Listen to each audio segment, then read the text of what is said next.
Benção, irmãos, que benção. Então, hoje vamos tratar aí de um assunto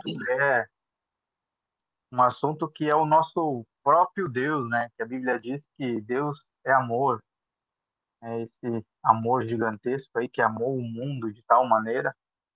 E hoje eu gostaria de tratar aí um pouquinho sobre esse assunto e também depois no final vai acabar se revelando aí um outro assunto, mas eu vou deixar para nós falarmos depois.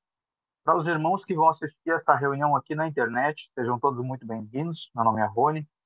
Você possa fazer parte aqui desta turma, Tropa de Elite de Jesus, o Homens do Tropa.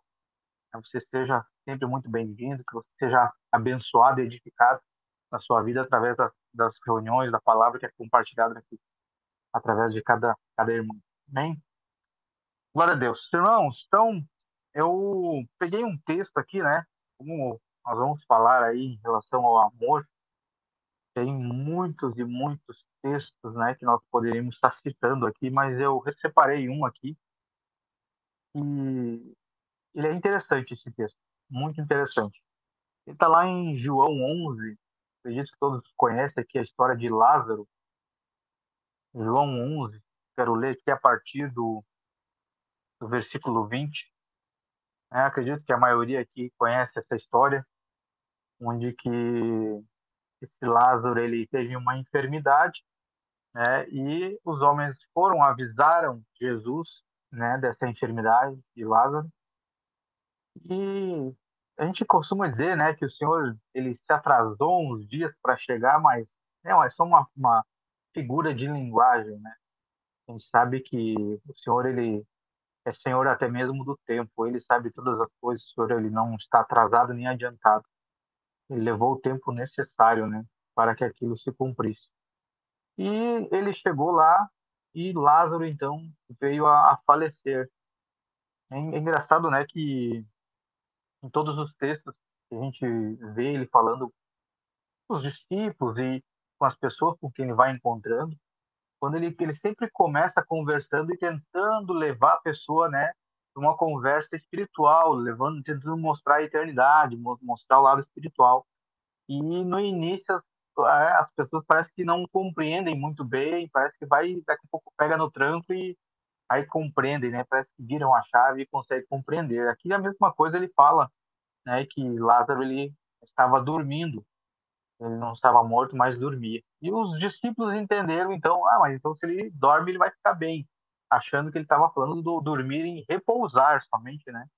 E aí Jesus teve que dizer assim, não, não, ele está morto, né? Na verdade, essa que é a forma correta. Mas o desenrolar da história aqui, eu quero ler aqui a partir do versículo 20, onde ele vai estar então falando aqui sobre Marta.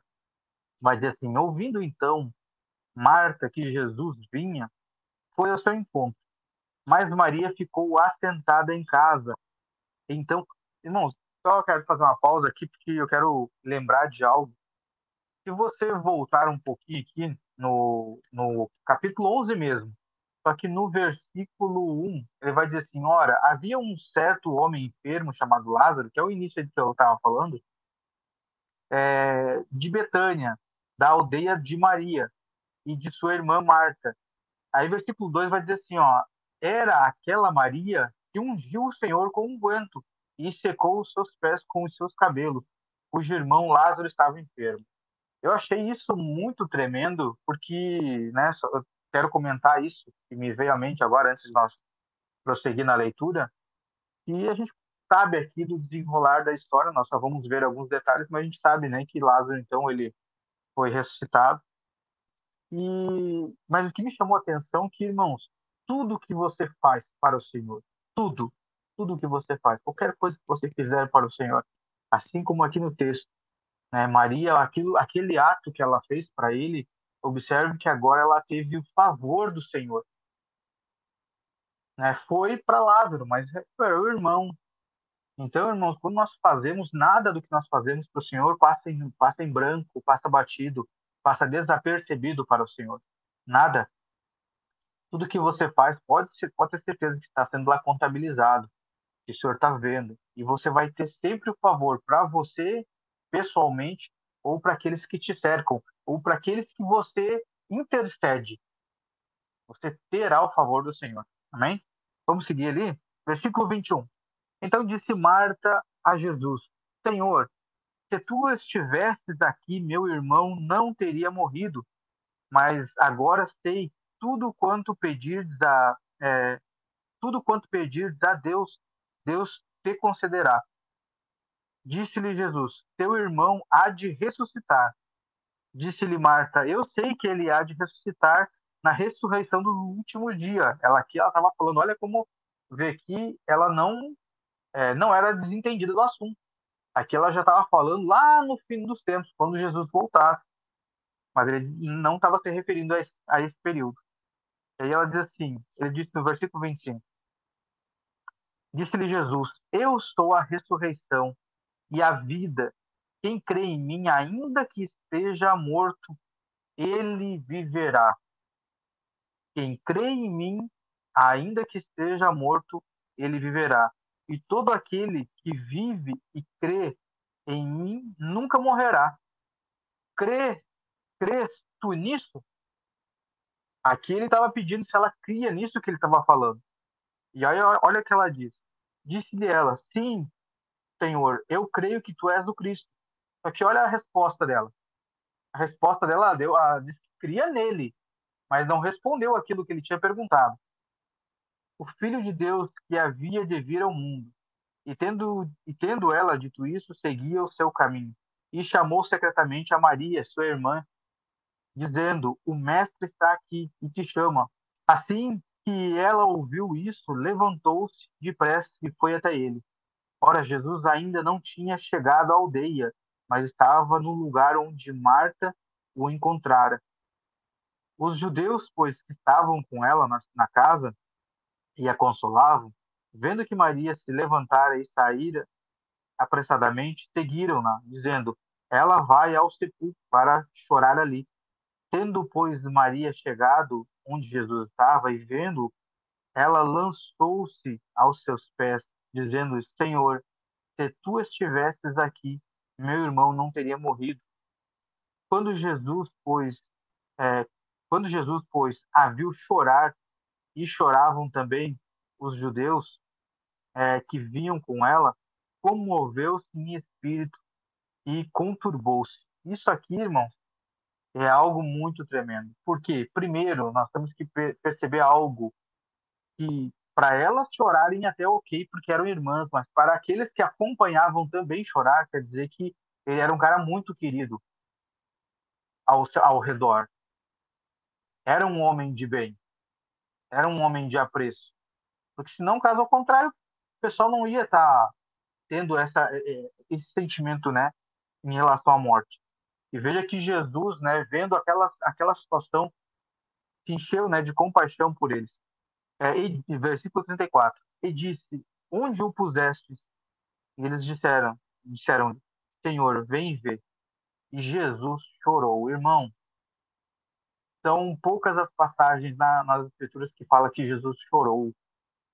Né? Então, observem, Jesus chorar por ele era porque ele era um grande amigo, ele tinha algo muito pessoal com Jesus. É muito forte isso. Disseram, então, os judeus, vede como ele o amava. E alguns deles disseram, não podia este homem que abriu os olhos ao cego fazer também com que este homem não morresse? Ou seja, eles estavam querendo, eles assim, se fosse antes, nós cremos que ele poderia ter feito. Mas o Senhor queria fazer o quê? Aumentar a fé deles, para que eles vissem que até mesmo quando a gente imagina que a coisa está perdida, nós precisamos permanecer em fé. Glória a Deus. Versículo 38. Jesus, pois, novamente, movido em si mesmo, foi ao sepulcro.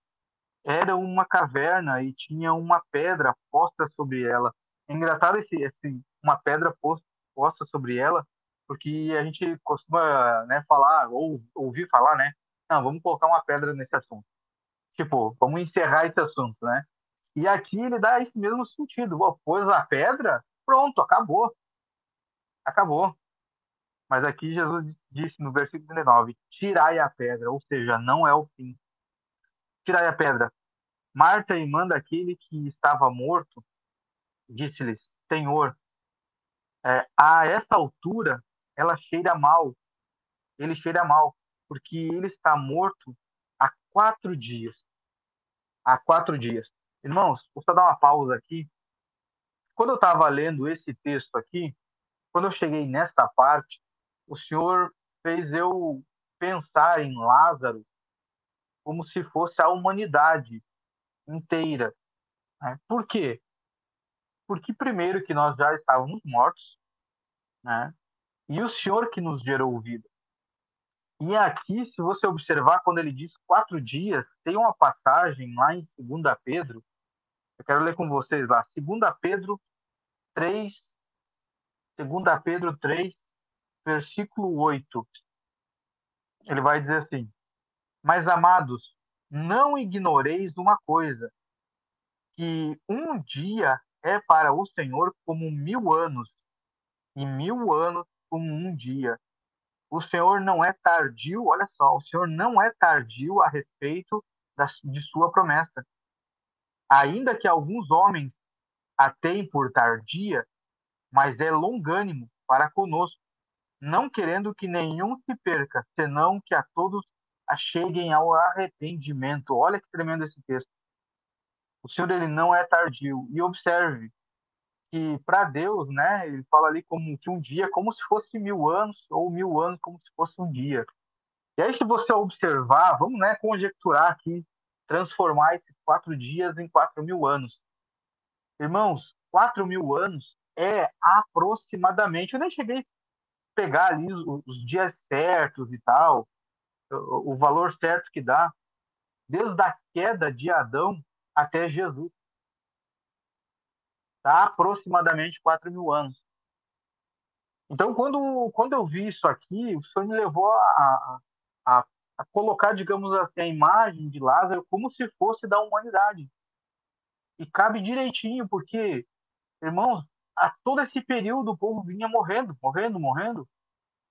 Muito poucos se salvavam, que eram imputados como justiça, mas a maioria morreu. Aí chega Jesus e diz assim: não, não estão mortos, eles só dormem. E aqui nós, assim como o Senhor viu, né, como os homens testemunharam, dizendo assim: olha como ele o amava, assim eu vejo como o Senhor ama a humanidade, os teus, aqueles que reconhecem o que ele tem feito. Então, que amor tremendo é esse? E aqui, como diz 2 Pedro, o Senhor não é tardio, assim como foi com Lázaro, também ele não foi tardio com Lázaro, ele não é tardio conosco, não é tardio com a humanidade. O Senhor ele está no tempo certo, irmão. E glória a Deus por isso. Aí ele segue dizendo assim, no versículo 40, lá de João: Disse-lhe Jesus: Eu não te disse que, se tu creres, verá a glória de Deus? Então eles tiraram a pedra do lugar onde jazia o corpo. E Jesus, levantando os seus olhos, disse: Pai, eu te agradeço. Isso é tremendo. Ele não pede, ele agradece. Isso é fé. Meu Deus. Pai, eu te agradeço por me haveres ouvido. Eu sei que sempre me ouves, mas por causa da multidão que está ao redor, é que assim farei para que possa crer que tu me enviaste. E tendo dito isso, clamou em alta voz: Lázaro, vem para fora. Irmãos, preste atenção nesses versículos seguintes. Ele diz assim no versículo 44: E saiu o que estivera morto, amarrado nos pés e nas mãos com faixa. Aí eu fiquei pensando, mas como que ele saiu? Eu cheguei a ler aqui depois, irmãos, se vocês tiverem alguma luz a respeito desse assunto, né, é até bom para a gente debater. Mas será que de repente eles falaram isso na ordem trocada? Porque aqui depois vai dizer que Jesus diz assim, ó, disse-lhe Jesus: desatai-o e deixai-o ir. Então alguém teve que desatar. Então como sei que ele sai se ele estava com os seus pés amarrados, amarrado nos pés e nas mãos com faixas? Eu achei tremendo isso, cara. Como que, sabe? Só o Senhor para fazer essas coisas. e sua face envolta em um laço. E disse-lhe Jesus: desatai-o e deixai-o ir. Então muitos dentre os judeus que tinham vindo a Maria e que haviam visto as coisas que Jesus fizera, creram nele. Irmãos, isso aqui olha, eu vejo que é um amor assim que às vezes não cabe nem na nossa mente, que não cabe na nossa mente. Do que ele fez, né, por esse amigo que ele tinha com tanto carinho, que eu vejo que é o que ele faz por nós, né? E claro, aqueles que vão saindo antes vão ajudando aqueles que estão saindo agora, aí desatando, aí desenrolando, e também, irmãos, né? Como a gente costuma dizer, o ideal é a gente fazer o quê? É desatar por completo. E aqui ele diz, né? Desatar e deixe ir. Nós não podemos fazer o quê? Desatar só uma parte e querer prender o irmão. Não, não, irmão. Não foge, fica comigo, né? Fica na minha congregação. Não, você é livre.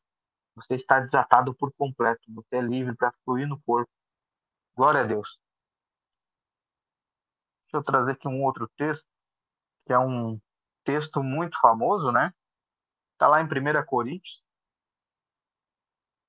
1 Coríntios 13, a partir do versículo 2. O texto diz assim: e ainda que eu tivesse o dom de profecia e entendesse todos os mistérios e todo o conhecimento, e ainda que eu tivesse toda a fé, de tal maneira que eu pudesse remover montes e não tivesse amor. Algumas versões, a minha aqui está falando caridade, mas aqui acho que a maioria das versões vai estar falando em amor. Versículo. Deixa eu ver, eu parei. Versículo 3. Versículo 2 no finalzinho. Não tivesse amor, eu nada seria. Aqui a remover-se montanhas, aqui pode se referir até a remover a pedra. Para isso nós precisamos de amor. Versículo 3: e ainda que eu distribuísse todos os meus bens para alimentar os pobres, olha só, e ainda que eu entregasse o meu corpo para ser queimado e não tivesse amor, de nada me aproveitaria. O amor é sofredor, é benigno, o amor não inveja, o amor não, perdão, o amor não se vangloria, não se envaidece, não se comporta indecentemente, não busca os seus interesses, não se irrita facilmente, não pensa mal, não se regozija com a iniquidade, mas regozija com a verdade, sofre todas as coisas, crê em todas as coisas e espera em todas as coisas, suporta todas as coisas. O amor nunca falha, mas olha que forte isso aqui, irmãos. Havendo profecias, elas falharão. Olha isso aqui. Que loucura que é isso aqui. Você olhar para uma profecia e dizer assim, não, essa profecia vai falhar. Olha que loucura isso. Havendo profecias, falharão. Havendo línguas, cessarão. Havendo conhecimento, desaparecerá.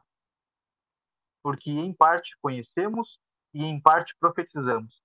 Mas quando o que é perfeito vier, então o que é em parte será aniquilado. Quando eu era criança, falava como criança, entendia como criança, pensava como criança. Mas quando eu me tornei homem, eu coloquei de lado as coisas infantis. Porque agora vamos através de um espelho, sobriamente, mas então veremos face a face. Agora eu conheço em parte, mas então conhecerei como também eu sou conhecido. E agora permanecem a fé, a esperança e o amor. Estas três, mas o maior destas é o amor. Cara, isso aqui é para ver o quão é tão forte isso, que a Bíblia fala que sem fé é impossível agradar a Deus. Então, vê que nós temos que ir além da fé. Nós temos os três pilares, mas dentre os três, ainda o que mais se destaca, digamos assim, aquele que é o mais importante, ainda é o amor. Para ver e para nós reconhecermos aquilo que nós recebemos do Senhor. Olha o que ele vai dizer lá em João 3,16, que é um texto conhecido, até acho que vocês já sabem de cor. João 3,16. Porque Deus amou tanto ao mundo que ele deu o seu Filho unigênito, para que todo aquele que nele crê não pereça, mas tenha a vida eterna. Olha isso. Entregar a sua vida pela vida de outros, entregar a sua vida pela vida de alguém que não é merecedor.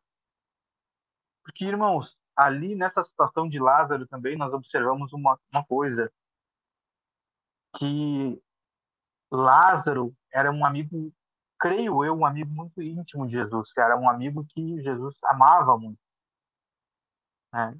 Pela situação ali, pelo contexto. Mas, irmãos, nós tínhamos inimizade com Deus por conta dos pecados. Eu creio, irmãos, que nós não chegávamos nem perto de Lázaro. Então, olha que, que amor é esse, irmão, da parte do Pai, de entregar sua melhor oferta, que é Jesus, aquilo que mais lhe custou, que hoje a gente fala, né, a salvação é de graça. Irmãos, ela é de graça para nós. Nada é de graça, sempre vai custar algo para alguém. E nesse caso, a salvação para nós custou tudo para Deus, seu filho. Então custou algo precioso.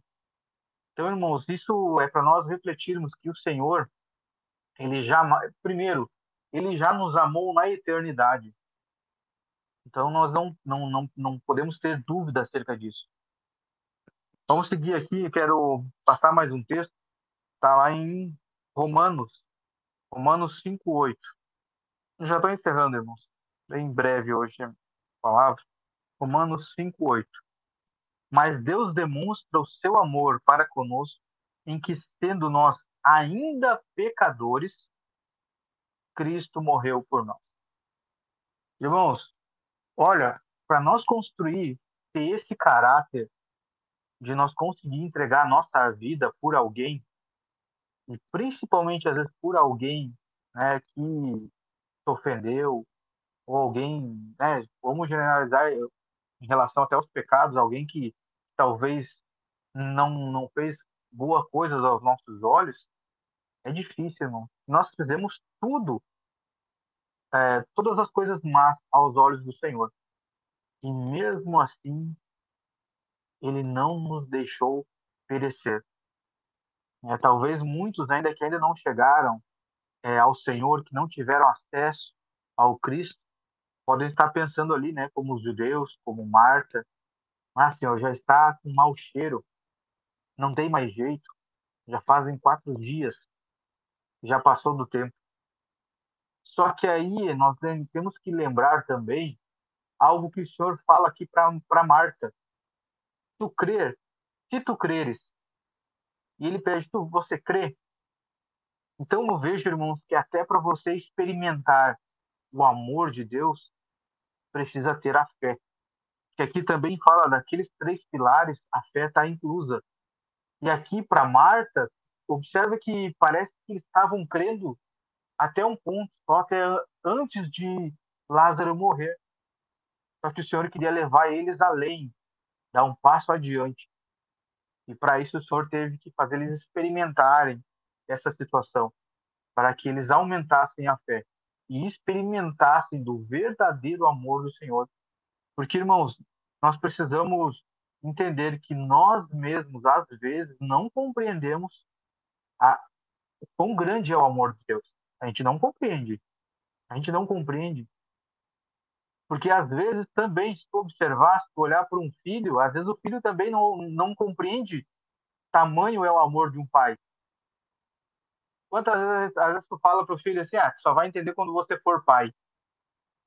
Muitas coisas, tu vai entender quando você for pai. Por quê? Porque ele vai entender que aquele amor que nós sentimos, às vezes não tem como explicar. Só experimentando, só passando a experiência. E por isso que nós falamos. E às vezes o Senhor tem que nos passar pela experiência, justamente para a gente entender do que Deus está falando.